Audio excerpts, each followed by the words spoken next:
नमस्कार दोस्तों, आपका स्वागत है आपके अपने परिवार सक्सेस नंबर 1 क्लासेस में। दोस्तों, आज आपकी क्लास समांतर श्रेणी अध्याय 5 एनसीईआरटी मैथ हाई स्कूल यानी कि यूपी बोर्ड के आपसे आज परिचय और उदाहरण कराए जाएंगे। चलिए, तो आज की क्लास स्टार्ट करने से पहले आपके लिए दो लाइन है कि जो सतत है वही सफल है, तो आपको हमेशा कंटिन्यू बनाए रखना है। चलिए, तो आज क्या है, आप कुछ परिचय और आपके कुछ उदाहरण दिए हैं। तो हमने कुछ पद दिए, देखिए क्या दिया, समांतर श्रेणी के कुछ पद, ये आपको याद रखने हैं। ये अगर आपको याद होंगे तो बहुत ही जल्दी से कर लेंगे।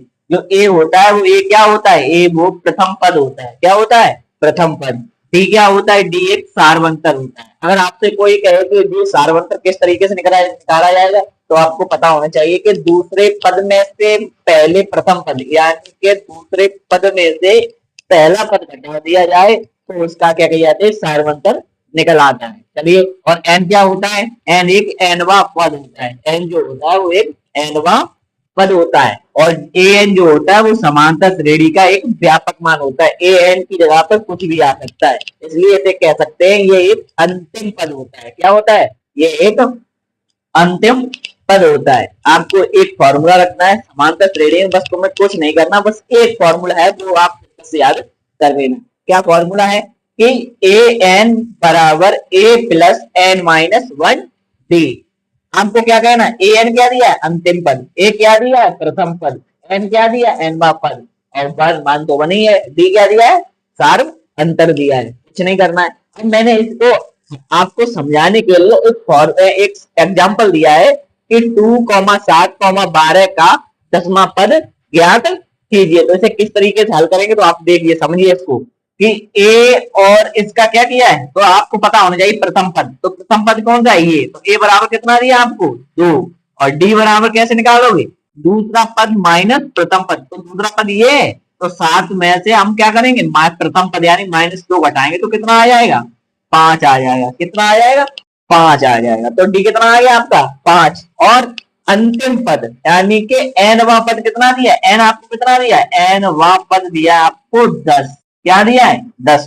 तो आपसे क्या पूछा है? तो 10वां पद बताइए। तो ए 10 यानी ए एन पूछा है। तो ए एन कितना दिया आपको? ए एन ए 10 आपको पूछा है। तो ए 10 के लिए आप फॉर्मूला क्या लगाओगे? ए एन बराबर ए प्लस एन माइनस 1 डी। तो कैसे लगाओगे? ए एन बराबर ए प्लस एन माइनस 1 और डी। तो आप क्या करेंगे? ए कितना दिया आपको? ए दिया आपको 2। ठीक है, आप कहेंगे भाई भैया 10 डी एन जो दिया है वो 10 दिया है, तो हमने 10 दिया -1 और डी आपको कितना दिया है? 5 दिया है।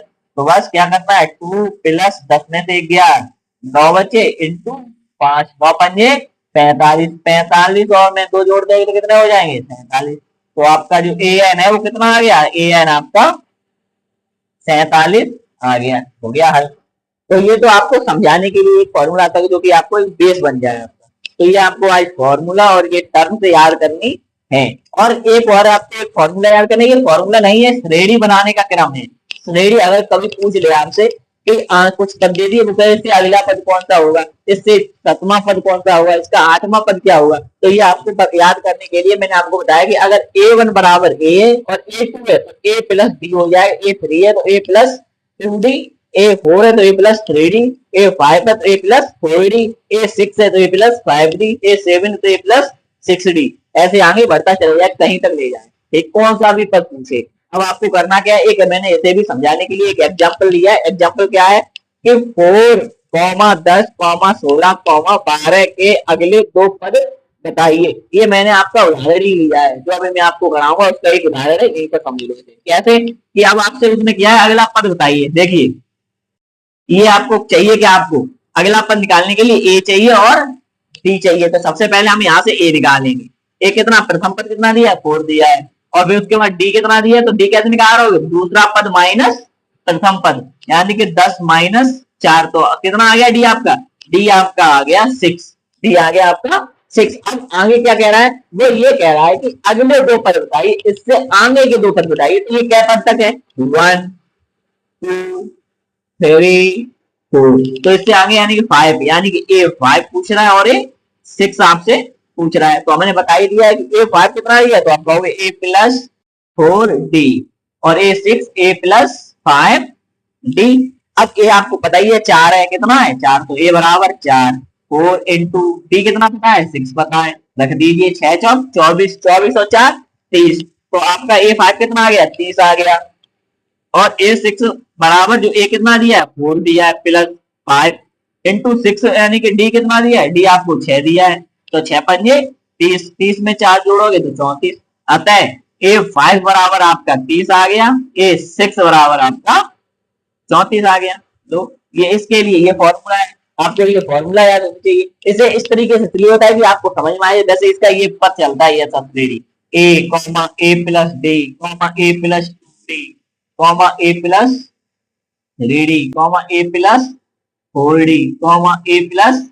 A+4D, dot dot dot dot, ये ऐसा बढ़ता रहता है। तो आपको पता होना चाहिए, देखिए ए कितना अब बन दिया, प्रथम पद कितना 4 दिया है, दूसरा पद कितना दिया है 10 दिया है, तीसरा पद कितना दिया है 16 दिया है, और आपका चौथा पद 22 दिया है, और इससे आगे आपका पांचवा पद कितना आप निकाल लिए 30 निकाल लिया है, और इससे आगे 34 निकाल लिया है, 22 सॉरी ये 22 दिया है, ठीक है, आपके ये पद निकले आए। अब अगर आपको जांच करनी है तो आपको याद रखना है कि हमेशा इनके बीच का जो अंतर होगा, इनके बीच का जो अंतर होगा वो हमेशा 6 ही होगा, डी अंतर हमेशा 6 होगा। आप भी कहीं से भी डी निकाल सकते हो, चाहे आप इन दो में से इसे घटाएंगे तब 6 आएगा, चाहे इन दो में से आप घटा लीजिए तब भी 6 आएगा, चाहे इन दो में से 22 में से 16 घटा दीजिए तब भी 6 आएगा, चाहे 30 में से 6 घटा दीजिए तब भी आपका 30, 6 चौक 24 और 4 सॉरी 28 आएगा, कितना आएगा 28, 28 आएगा। तो आप इस तरह से घटा दिए तब भी 6 आएगा। अगर देखिए कहीं तो देख लीजिए गड़बड़ हो गई थी, अब मैंने ये दूसरे की जांच हो गई एक तरह की, अब 28 में से 34 में से 28 घटा दिए तब भी 6 आएगा, एकदम ये आपकी श्रेणी बनेगी। अतः आपके इनके बीच का जो अंतर है वो 6 6 6 6 यानी सार्वंतर डेली आना है, तो आप समझिए आपकी ये समांतर श्रेणी एकदम करेक्ट है, सही है। तो मैं समझ रहा हूँ कि आपको ये चीज समझ में आ गई होगी और आप इसे नोट कर लें, ठीक। चलिए तो वीडियो पोस्ट करके से आप नोट कर लेना, मैं इसे मिटा दे रहा हूँ और आपके जो उदाहरण है वो मैं आपको करा दे रहा हूँ। चलिए तो क्या है उदाहरण इसके,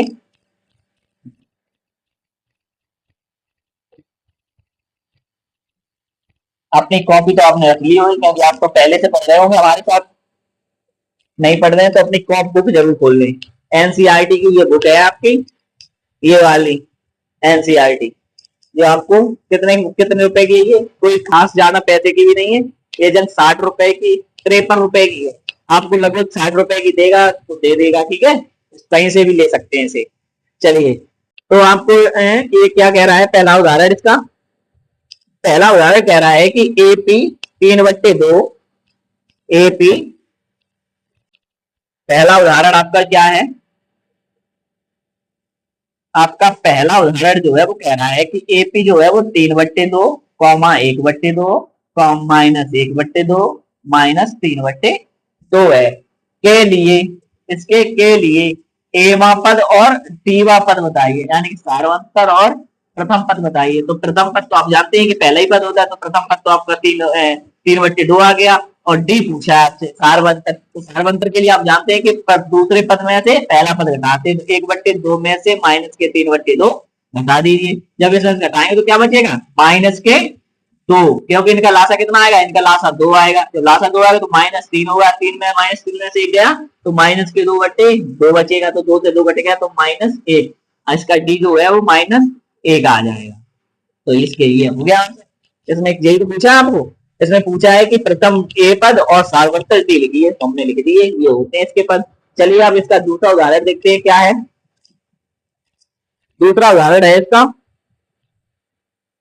कि संख्याओं को निम्नलिखित सूचियों में से कौन से एपी नहीं है, यदि इनमें से कोई एपी है तो उसके अगले 2 पद लिखिए, उसके अगले 2 पद लिखिए। चलिए तो आपका ये पहला इसका उदाहरण जो है वो है 4,10,16,22, इससे अगले पद, ये तो मैंने हमें लग रहा है सेम टू सेम वही है जो मैंने अभी आपको कराया था, इसे आप खुद करेंगे, ये आपका होमवर्क है SW, करने की कोशिश करना, ना आए तो कमेंट में डाल देना कि मेरे को नहीं आ रहा है, तो मैं इसे आपको अगली उसमें बता दूंगा, ठीक है। चलिए तो इससे अगला कौन सा है, दूसरा सवाल है -(-1) -3, -5 ये दिया है आपका दूसरा।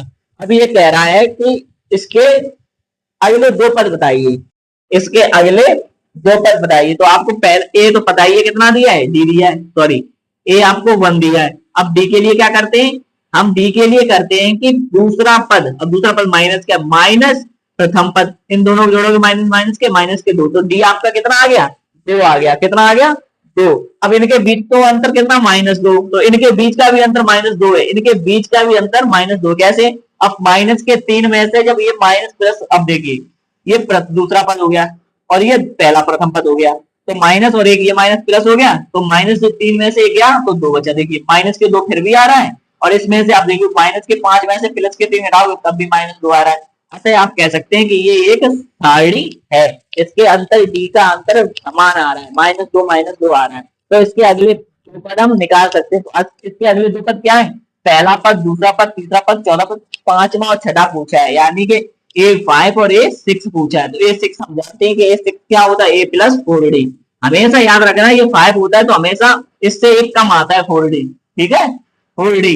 अब इसके लिए A प्लस ये 6 है तो एक कम कर दीजिए तो 5D, ठीक है, कंफ्यूज मत हो जाना। अगर अब आपको पता है कि ये कितना दिया, 1 प्लस और D कितना दिया, -2। अब इनके -2 करोगे तो -4 दूनी 8, माइनस के 8 में से एक घटाओगे तो माइनस के 7 बचेगा। तो आपका A5 कितना आ गया, -7, और A6 यानी कि 1 प्लस 5 माइनस के 2, 5 दूनी 10, माइनस के 10 में से जब ये घटाओगे तो माइनस के 9 बचेंगे। कितने बचेंगे, -9। अतः A5 बराबर -7 और A6 बराबर -9। तो ये आपके इसके टर्म आ गए, ठीक। अब चलिए इससे अगले दो पद में 2 सवाल और 2 एग्जाम्पल आपके रह गए, 3 नहीं दूसरे के ही 2 रह गए, वो करके देख लीजिए, देख लो क्या है अगला। तीसरा सवाल दिया है आपका, तीसरा सवाल दिया है कि -2, 2, -2, -2। तो सबसे पहले हम क्या देखेंगे, ये इसके श्रेणी के पद हैं, ये सारवंतर इनका समान है, अगर समान है तो ये श्रेणी का अगले पद निकलेंगे, अगर समान नहीं है तो इसके अगले पद नहीं निकलेंगे। कैसे, कि आपको पता है a बराबर -2, ठीक है। अब b बराबर क्या करते हैं, पहले में से दूसरा घटाते हैं, तो -2 पहला, दूसरा पद, तो दूसरा पद -2, ये माइनस है ही पहले, तो माइनस प्लस माइनस होकर के प्लस हो गया, तो प्लस का और माइनस के लिए आपस में घट के 0 बना दिया। तो इनके बीच का मुझे अंतर देखना कि 0 आ रहा है कि नहीं आ रहा है। तो पहले देखिए इसका तो 0 आया, ठीक है, जब इसका किया तो -2 और इसमें से ये माइनस, तो ये तो 4 बना रहा है, ये तो -4 बना रहा है। तो इसका मतलब इनके सारवंतर समान नहीं है, इनके सार हिसाब से समझ लो, इनके अगर सारवंतर समान नहीं है तो ये एक एपी नहीं बन सकती, यानी कि ये एक समांतर श्रेणी नहीं बन सकती। जब इनकी ये समांतर श्रेणी नहीं बन सकती तो आप यहाँ लिख सकते हैं कि इसका समांतर श्रेणी, ये समांतर श्रेणी नहीं है, आप लिख सकते हैं, ठीक है। ये हो गया कि ये आपका समांतर श्रेणी नहीं है। अब ऐसे ही हम अब चौथा सवाल देखते हैं क्या है। चौथा सवाल क्या दिया है, कि चौथा सवाल आपका दिया है भाई साहब कि 1, 1, 1, 2, 2, 2, 3, 3, 3। सबसे पहले क्या करना है आपको, कुछ नहीं करना, सबसे पहले हम डी सारवंतर देखेंगे जिनके बीच का सारवंतर समान है, अगर है तो इसके अगले पद निकलेंगे, अगर समान नहीं है तो इसके अगले पद नहीं निकलेंगे। कैसे, 1 ए बराबर तो आपका प्रथम पद 1 दिया है, डी पहला पद यानी सॉरी दूसरा पद, दूसरे पद में से पहला पद घटेगा तो ये 0 बना दिया, इनके बीच का 0 तो इनके बीच का भी 0, तो इससे आगे भी तो 0 आया, दो में से एक बचना है, इससे आगे 0 आ रहा है, फिर इसके आगे 0 आ रहा है, फिर इसके 1 आ रहा है, फिर इसके 0 आ रहा है। तो ऐसे करते करते देखिए समांतर श्रेणी टूट रही है। जब ये समांतर श्रेणी टूट रही है तो अतः हम कह सकते हैं कि ये भी एक समांतर श्रेणी नहीं बना रही है, इनके बीच का जो सारवंतर है वो समान नहीं है, तो हम कहेंगे अतः ये भी एक समांतर श्रेणी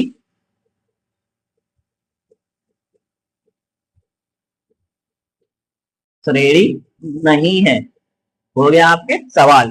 तो आज के लिए बस इतना ही था, इसमें आप समझ लीजिए, जो फॉर्मूले दिए वो याद कर लीजिए, और कल से आपकी ये प्रश्नावली चालू हो जाएगी और अच्छे से प्रैक्टिस कीजिए। जो सतत है वही सफल है, आपको इसके लिए रफ कॉपी तो चलानी पड़ेगी तभी गणित आएगा, वरना गणित तो आपको कतई नहीं आएगा। इसके लिए आज के लिए इतना ही। अगर वीडियो समझ में आए, पसंद आए तो लोगों के अपने दोस्तों के साथ शेयर करें और लाइक करें। धन्यवाद, थैंक यू।